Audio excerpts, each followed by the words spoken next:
I know you guys were waiting for the news update tonight. Of course I got you, because tonight, my friends, we have some very interesting updates circulating. With the window set to close now in less than 2 weeks' time, I feel like we may see some surprises and some interesting moves being engineered. So I hope you guys enjoy the video. Make sure you guys check today's massive 5 things we learned video against Wolves. Really proud to make that one, so I hope you guys like it. Sit back, relax, and let's break down today's reports. To start with things, we turn towards Serie A because many reports and updates are developing there. And for the first story, we talk the latest updates surrounding Cesare Casadei, as currently Lazio are doing overtime right now to secure his transfer on a permanent deal. Lazio today met with Paul Winstonley to engineer the transfer, and they're bidding around 30 million euros with a cut price of the future sale fee included as well. Now, compared to Torino's bid, Torino offered around 11 million euros with a much higher percentage sell-on clause set at around 40%. So let's see what happens here. Can Lazio up their bids? Do we decide to cash in on Casadei in the end? Or are there going to be some interesting future clauses or sell-on clauses that can be engineered that make sense for us in the future? Let's see what happens, but Casadei is very close now to getting sold. We have another quick update on Joao Felix. The Felix fans were worried that Felix might be moved on in the window. Listen, you can probably relax now, because Milan have been frustrated in their efforts to try and secure him. Obviously, they were looking at a loan move, and they were hoping that Jorge Mendes, Felix's agent, was going to be the defining factor in brokering the deal, because Felix just isn't really playing much for us at all, and he got like less than 10 minutes again last night. So this is why Milan thought there was an opening potentially to get him to come, but it does seem like after only recently signing for us, it might be very hard, considering that, you know, we aren't interested in loan moves unless, of course, the money's right and if there's a future sale on show, because we're not necessarily opposed to selling him if the offer was right only though. In the meantime, Milan are turning their attentions now to Santiago Jimenez and to Sevilla's Luca Bacchio, so I thought I'd give you guys the updates surrounding Felix. But for the big update in Serie A, we turn our attentions to Chelsea versus Juventus, Renato Veiga, and a few other Juventus players we are showing interest in this month. Naturally, we discussed the latest updates involving Renato Veiga. Currently, he's a very popular man. There's an unknown Premier League club who are hoping to try and engineer a move. Clubs like Lazio have also expressed an interest on signing him on loan. Juventus and Dortmund are the two big clubs battling it out to try and get this move over the line. Now, what's interesting for Juventus is that reports suggest that Renato Veiga is feeling a bit more inclined now to make that move to Juventus, who we allow out on loan right now, because we currently only have one international loan spot left. We have to be careful with this one. As we know, Dortmund offered a loan with an option to buy at around 30 million euros, but as we saw literally last season with themselves and Ian Martin, they never had the funds in the end to make that move happen on a permanent deal. As we know, yesterday, Maresca revealed that Veiga has been left out for technical reasons. Of course, at the moment, Juventus's proposal intrigues Veiga the most, but this is where this story now ties into the other big updates around the story. And it seems like we could be open to potentially exploring opportunities Juventus's way, as we already know that we did talk about Dusan Vlahovic as a possibility, but another player that intrigues us even more, a player that we prefer more than Vlahovic, is Juventus midfield player in Nicolo Fagioli. Now, I'm sure you guys have heard about him or seen him. You know, he's a very classy, you know, technical, elegant type of player. And to be honest, he's the type of player that the fan base on socials would absolutely love, because he's going to give you moments. He's going to make you love the game. He's in that like Kovacic type of mold of player. And currently, he is suffering for game time since Thiago Motta took over as the new JUVE manager.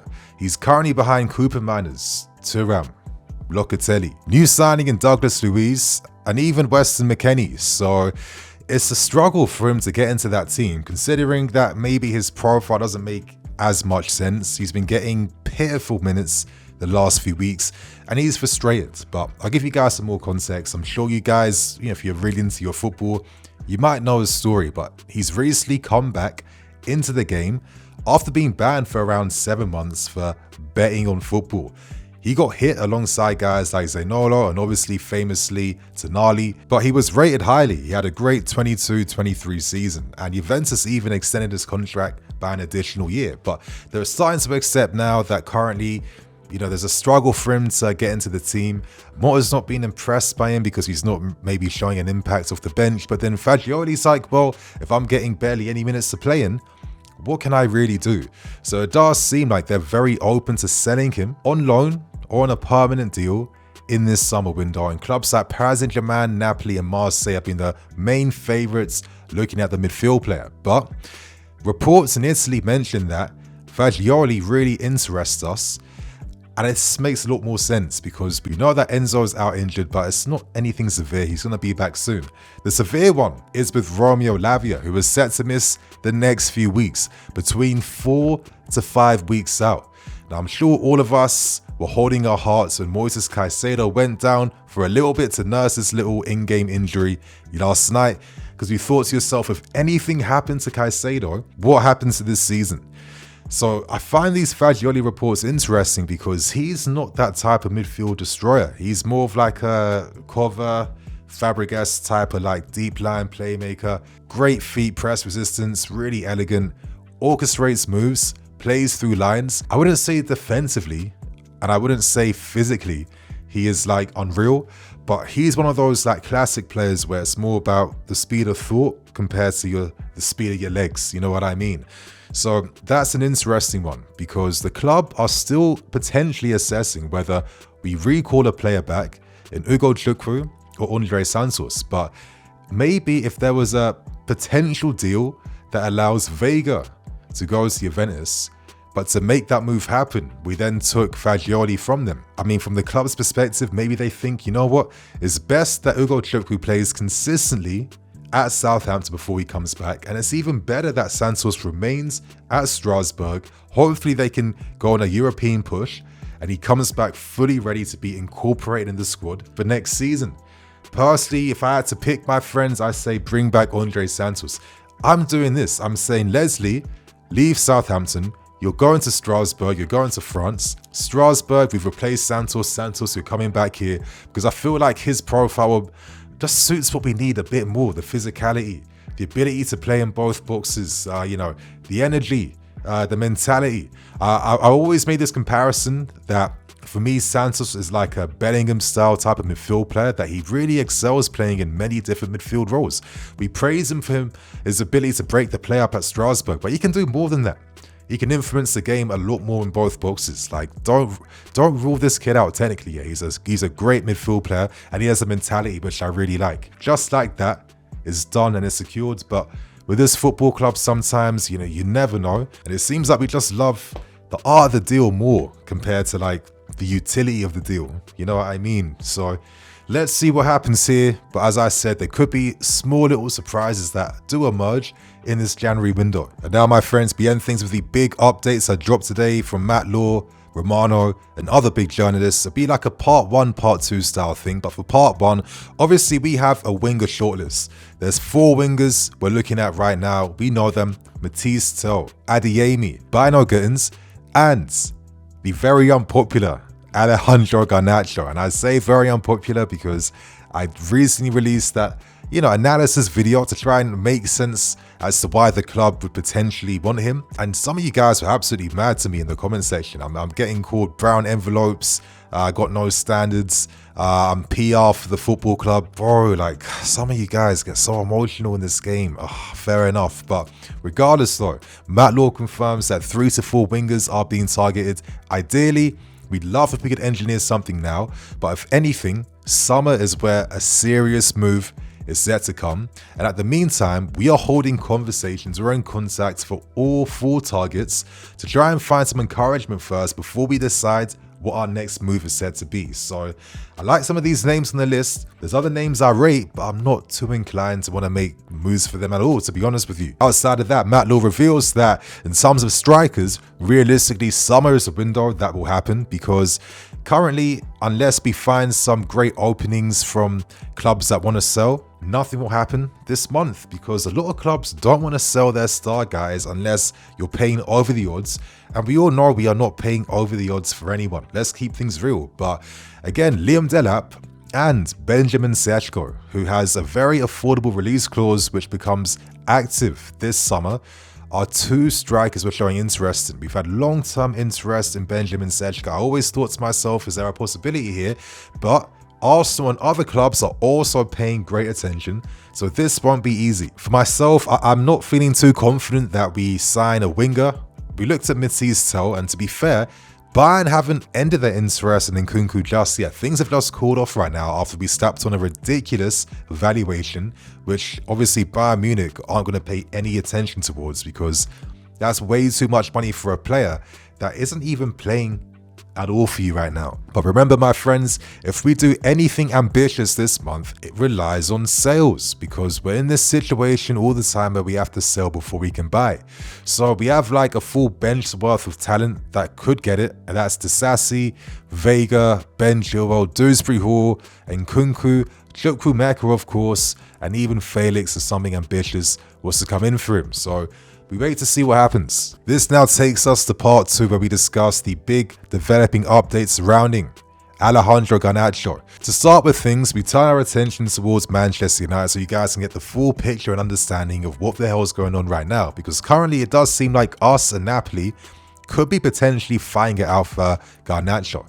Now, Napoli made their first offer, but that was rejected by Man United, and that offer was around 50 million euros. Man United's valuation for Garnacho is around 75 million euros. Napoli have refused to pay anything more than 60 million euros.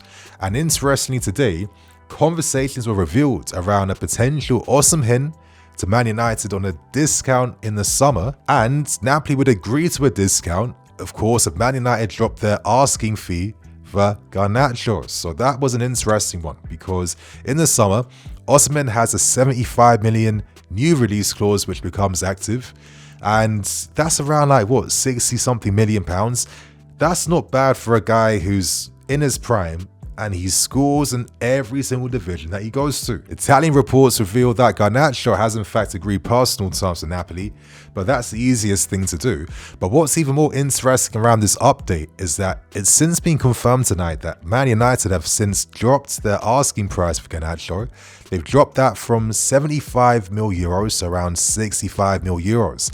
Now, we don't know how the deal could be structured. Damazi reports that this could be 55 mil up front plus 10 mil in add-ons. He also suggests it could be 60 mil up front with 5 mil in add-ons. If anything, it shows a flexibility on United's part to work with interested parties, and it makes sense because right now they're trying to sign Patrick Dorgu from Lecce, which is a bit annoying to hear considering he's a Chelsea fan and we were like one of the first Prem clubs to show interest. But United's offer of around 30 million euros has been rejected, as Lecce would only sell for around 40 million. Even then, Napoli are also interested in signing the player. Anyway, I'm gonna give you guys the price conversion. Essentially, United want close around 50 million pounds. Now, this could be structured to make it happen, paid outright. It depends on what they negotiate, right? But regardless, we know that we've held further discussions today over the availability of Garnacho. And interestingly, late last night, it was confirmed that Garnacho's agent was in attendance for our game yesterday. So clearly conversations were had after the game. Now, he does interest a lot of the people at our football club in terms of his profile and his role. And listen, I released, I think, a pretty decent analysis video on Garnacho. If you can put your emotions to the sides and be objective for like 10, 12 minutes, maybe you might have a different perspective on why we want to look for him. As I said, he's someone that I'm not ideally going for, and I'm not desperate to sign him in January. I'd rather wait for other wingers to be available in the summer. Just so you guys know my position, yeah? In the meantime, it's been reported that we've asked to find out about Garnacho's personality and attitude before we actually push on to engineer anything concrete. It's normal for clubs to get personality profiles, especially with the recent controversy surrounding Garnacho's descent towards Amorim, maybe having a little falling out with a few players behind the scenes, etc, etc. Just how desperate are we for like another competition winger to add to the squad right now? Is this something that Maresca ideally would like to turn towards in every single game? I mean, he's clearly not that excited to use Felix and Nkunku because they can't really play there. He's used them in those positions, but he's not really testing them out there as much. Would he feel more inclined to have a winger coming on to keep the intensity up, knowing the fact that Neto hasn't necessarily been shining as bright playing down that left side? Let's see what happens, man. But with around like, what, 10 days left before this window ends, I'm sure there are going to be some moves.